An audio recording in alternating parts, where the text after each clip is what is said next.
usar a porta aberta, construir a hora certa. E não é sobre amanhã ou sobre o que passou. Se há um muro nesse instante, faz a ponte ali adiante.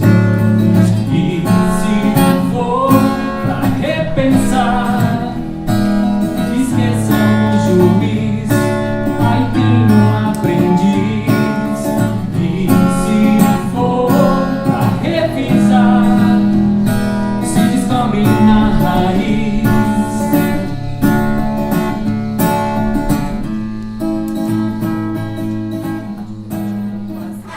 Tenho quase certeza que essa é a primeira vez que uma pessoa trans vai falar no Creative Morning.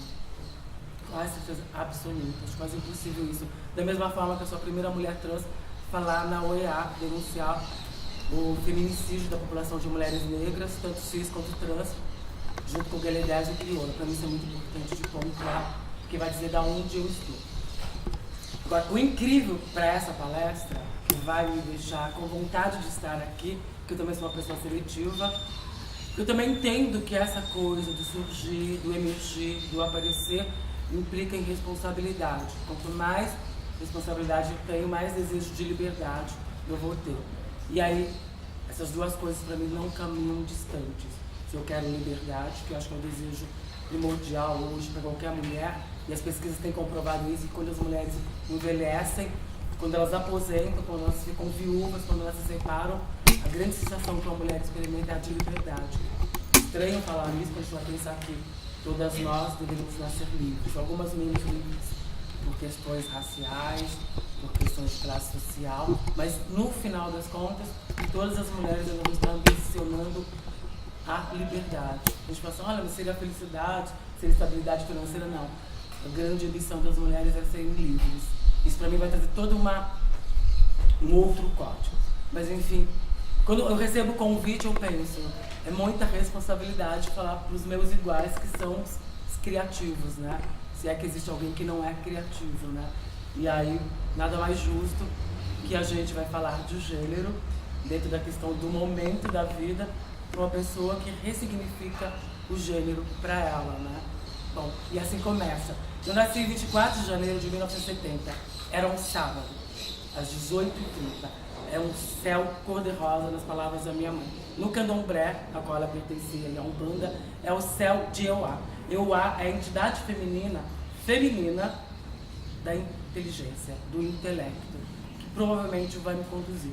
Com 2 anos e meio de idade, eu já recodifiquei os signos e os símbolos de uma sociedade machista, patriarcal, e mais do que isso, impositiva do gênero. Eu disse, eu sou uma menina. Eu estava registrada num outro gênero, a qual eu não fui questionada. Geralmente as pessoas perguntam, e quando nasceu a Neol? Ela nasceu em 24 de janeiro de 1970. Ela nasceu pelada, sem roupa, sem informação de gênero, sem nenhum código. Mas um sistema binário de reconhecimento disse, ela pertence a este gênero. E aos 2 anos e meio ela se manifestou dizendo, não, eu sou uma menina. E aí o universo imposto à família, à sociedade, às construções, resolveu dizer, nós vamos ter que reprimir e codificar. Durante 34 anos eu fiz um papel social do gênero masculino, na certeza de que era uma mulher e precisava sobreviver. Para falar de momentos, vocês vão pensar assim, como sobrevive a tanta dor? Que é, de fato, muita dor. Você está existindo e não poder se expressar. Tem um momento muito significativo na minha vida, é quando eu vou assistir a Princesa e o Cavaleiro, que é a Princesa Safiri. É um mangá, que depois ele vai ser transformado em anime, que eu recomendo. É a história de uma menina que nasce num plano X, num universo X, fictício, que tem muita relação com o Japão, porque a história é escrita por um japonês, e ela tem que viver com um menino. E a solução para os meus problemas estava lá. Então, todo mundo achava que eu devia viver com um menino para sobreviver, inclusive para manter a integridade moral e física da família. E aí você vai pegando a sua capacidade de sobrevivência, recodificando a vida nesse curto espaço que você vai ter. Aos 8 anos foi a primeira vez que eu tive noção que eu tinha um pênis. É importante falar disso, porque mulheres hoje em dia têm pênis. Aliás, eu fico imaginando Quando foi que alguém, pela antropologia, as pessoas ficam muito nessa questão de olhar, o futuro vai trazer a solução. E a gente tem visto hoje que muitas das grandes soluções estão no passado. Eu fico perguntando para a antropologia, para os vetores do conhecimento máximo da dita ciência, ou de quem trata a medicina como ciência exata, quando é que o gênero se deu nessa categorização? Quem foi que definiu onde estaria o macho e a fêmea? Me parece que é muito mais estruturante de poder dentro do processo de utilidade, de funcionalidade, né? Nós mulheres vamos crescer com aquele, olha, essa coisa para mulheres. Aliás, nós mulheres vamos ser o segundo gênero, né? Tem um gênero que nos antecede. É tão mítico, né? Que você fala assim, pode acreditar que nasce de um barro, pode acreditar que sai de um pedaço de um homem, pode acreditar em tantas coisas para se ser mulher, que tudo antecede ao segundo gênero. Mas quando você vai pensar na ideia biologizante da mãe, alguma coisa antecede inclusive ao homem, né? Alguns vão falar, não, mas tem espermatozoide. A gente fica imaginando a cabeça dessas pessoas hoje preocupadas com essa possibilidade de lagartas que não tem macho para procriar. Imagina a confusão dessas pessoas. Então, aos 8 anos de idade, fui para a escola, muito pobre, sou de periferia mesmo, vim lá de baixo mesmo, bem lá de baixo. E aí você vai para a escola, não tinha roupa de baixo, o zíper grudou no prepúcio. E aquela dor foi se manifestando, eu cheguei em casa azulada, minha mãe olhou e falou, você está com problema, você está azul. Eu falei assim, ela está achando que eu tô homem, né, porque eu tô azul. Mas enfim, não era isso. Meu pai checou, falou assim, foi a primeira vez que eu tinha um peito. Por que eu tô falando isso? Porque não foi ele o limitador para ser a mulher. Eu não tinha nenhum problema. Aí eu vou avançar com isso durante a vida, numa cobrança social a partir de uma parcela pequena, não tão pequena de mim, mas uma parcela de mim. E aí você vai avançar a vida, sendo codificada, porque o outro antecedeu você. Em nenhum momento que o outro resolveu decidir por você a vida.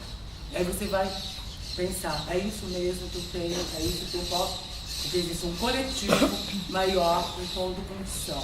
E você vai continuar seguindo. E aí com isso vai se formar, vai se aprender, vai construir e vai, de fato, se ressignificar.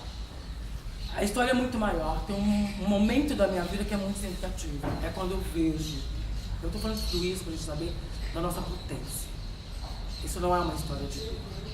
É uma história de capacidade, que eu acho que é comum a todos nós. Aliás, eu gosto muito da frase da Simone, que você nasce, se torna, mas eu gosto muito de ampliar essa frase. Ninguém nasce humano, se torna humano. Eu gosto quando os biologizantes colocam no sentido de falar assim, olha, mas o gênero é humano, a espécie é humana.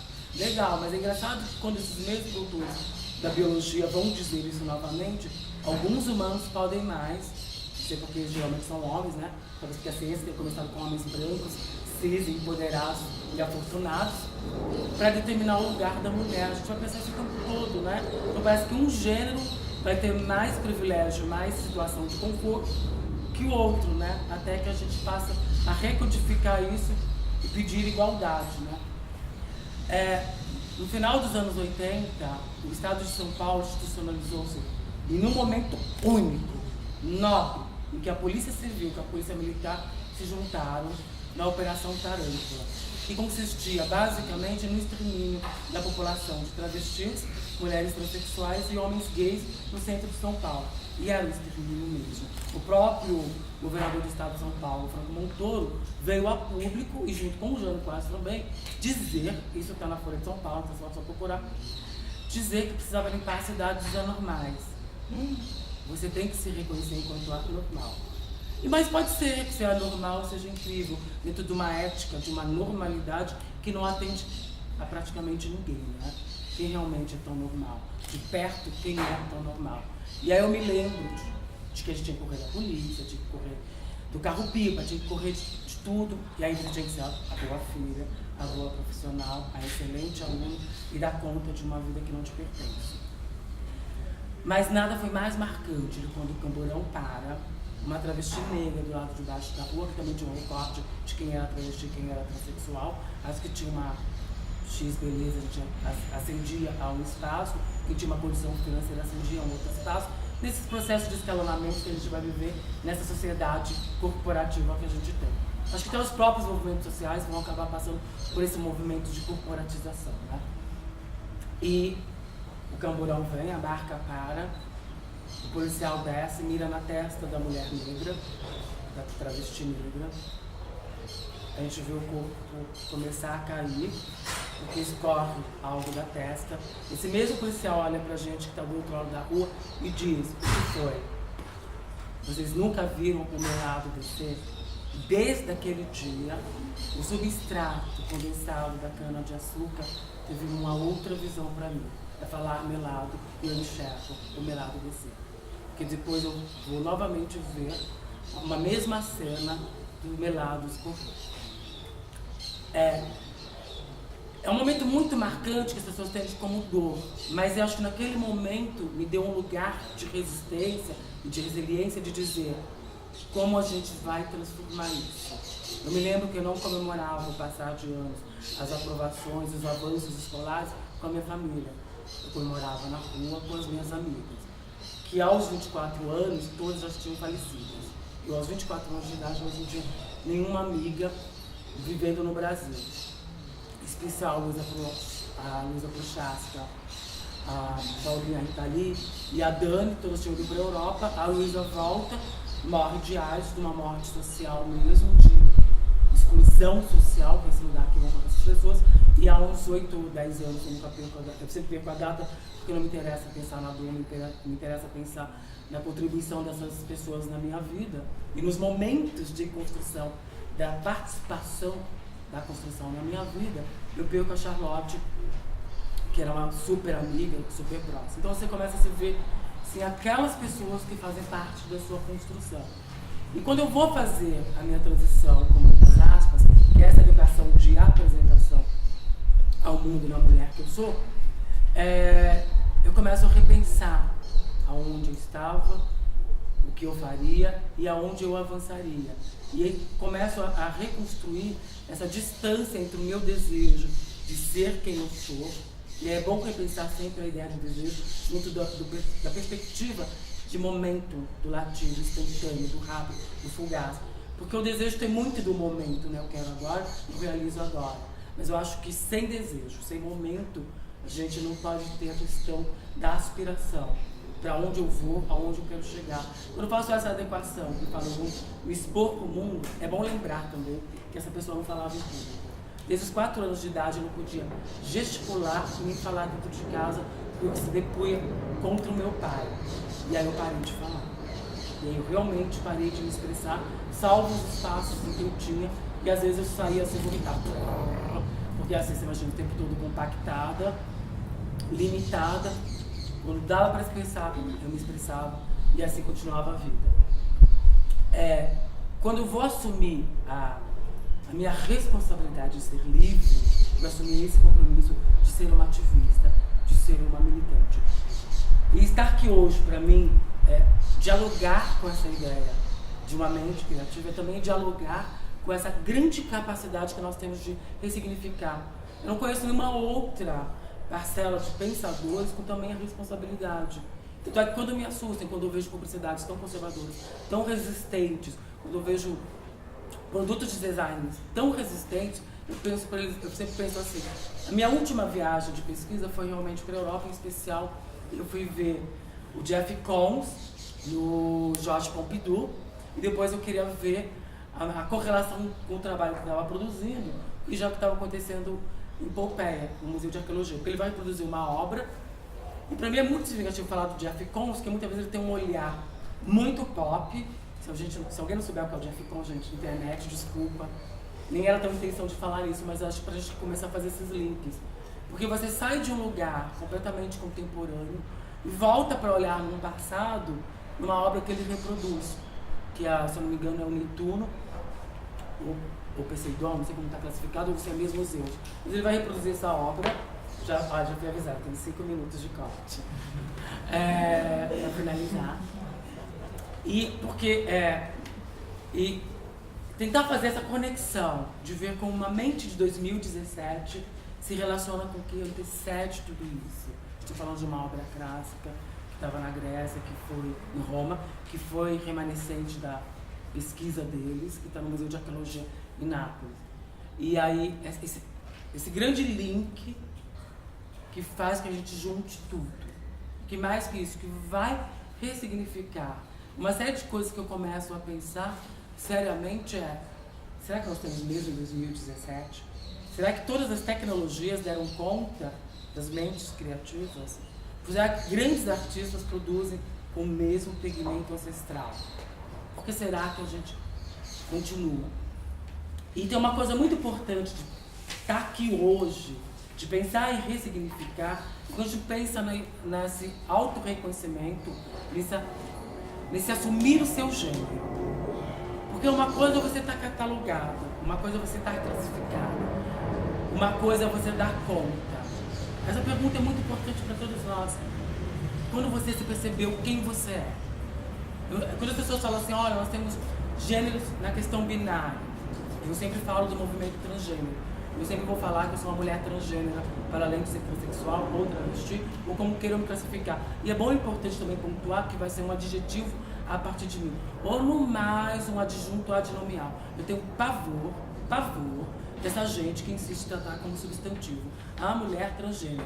Não, obrigada. Você não concorda com a mulher negra, você não vai fazer concordância para a mulher bonita, para a mulher feia, para a mulher desqualificada, para a mulher periférica, para a mulher inexistente. Então, a mulher transgênera, a mulher transexual, a travesti, porque travesti é fenômeno do Brasil, de resistência, de sobrevivência, e requerem para si um gênero que vá para além do binário, que eu admiro muito quem consegue, porque eu, infelizmente, fiquei no binarismo, quer me reconhecer, me vejo, não me vejo de outra forma, é mulher, o corpo me pertence, não estou a fim de negociar meu corpo com ninguém, que também é bom pontuar que valor não é a mesma coisa que preço, valor é o que a gente atribui a partir de quem a gente é que codifica, a gente que ressignifica. Tem uma perversidade, né, desse sistema capitalista em dizer que tudo tem valor agregado. E é fácil, né, quando a gente parar para pensar que o nosso próprio Dia dos Namorados não tem nada a ver com o São Valentim, tem a ver com uma campanha de marketing feita pelo pai de alguém que eu já prefiro. Então, assim, tem uma série de coisas para a gente começar a repensar o significado e que no final a gente vai fechar aí no momento. E agora, hoje, me dá uma honra falar aqui no momento, porque o Brasil é um país campeão de assassinato, de morte dolosa da população transgênera. E isso a gente vai ter que falar especialmente de mulheres transexuais, de travestis e homens trans. Que hoje os homens trans também sofrem com inúmeras sequências de violência, sendo a pior delas, o estupro corretivo. Imagina um homem que é estuprado, é violentado para colocar numa condição inferiorizante. Porque, afinal de contas, ainda ser mulher nesse país é uma condição de ser inferior. Por mais que a gente fale, olha, comigo isso não acontece, é até a próxima vírgula, né? Porque no dia que acontece, a gente se dá conta. No dia 23 de fevereiro de 2006, morreu Gisberta. Gisberta era uma mulher transexual ou travesti, nunca tive a oportunidade de perguntar à própria Gisberta, que vivia na cidade do Porto, em Portugal. Ela foi assassinada por 14 jovens que pertenciam a uma instituição católica para jovens delinquentes. Ela foi queimada com cigarro, ela foi chutada, ela foi espancada, ela foi estuprada com cabo de vassoura e pedaços de madeira. Mas Gisberta não morreu. Gisberta foi jogada no poço. Ela morreu afogada. Durante o processo de violência, provavelmente ela clamou pela vida e pela dignidade à vida. Gisberta foi notificada como um homem. Não bastou morrer uma vez, morreu pela segunda vez. Uma imprensa que não a qualificou, que não a reconheceu. Os movimentos se organizaram e descobriram que Gisberta era uma mulher transgênera, não uma transexual ou uma travesti. Foi renotificado, foi exposto. Portugal foi levado à corte europeia. Portugal fez a lei mais avançada de identidade de gênero. Hoje, tem a pretensão em Portugal de fazer a mais avançada do mundo, reconhecendo pessoas transgêneras como cidadãos de direitos e fatos. O que isso tem a ver com nós? O momento de dor, da inexistência da mulher, leva ela à existência máxima, para as outras mulheres que clamam por existir. No ano passado, eu abri um processo contra o governo do Estado do Brasil, pedindo nome e gênero. E se ele me negasse, eu queria a morte assistida, ou melhor, a morte. Porque eu entendo que todas nós, mulheres, sabemos o que é a morte cotidiana. Lógico que pensar em recorte de classe, de gênero, em precariedade e vulnerabilidade, a mulher transgênero, a travesti, a transexual vai ser o fim da fila e a primeira a morrer numa inexistência. Mas isso é só para chamar a gente, a nossa possibilidade, a nossa capacidade de recodificar, de ressignificar, a nossa capacidade transformadora, de reconhecer que o gênero não é binário, que se o planeta caminha para 8 bilhões de pessoas, nós vamos ser obrigados a falar de 8 bilhões de gêneros. Nós vamos ser obrigados a entender que todo gênero tem seu momento de autoafirmação. E que esse momento de autoafirmação, de autoconhecimento, pode ser um grande momento para ressignificar todo um coletivo. Muito obrigada e bem-vinda à nossa recodificação ao gênero.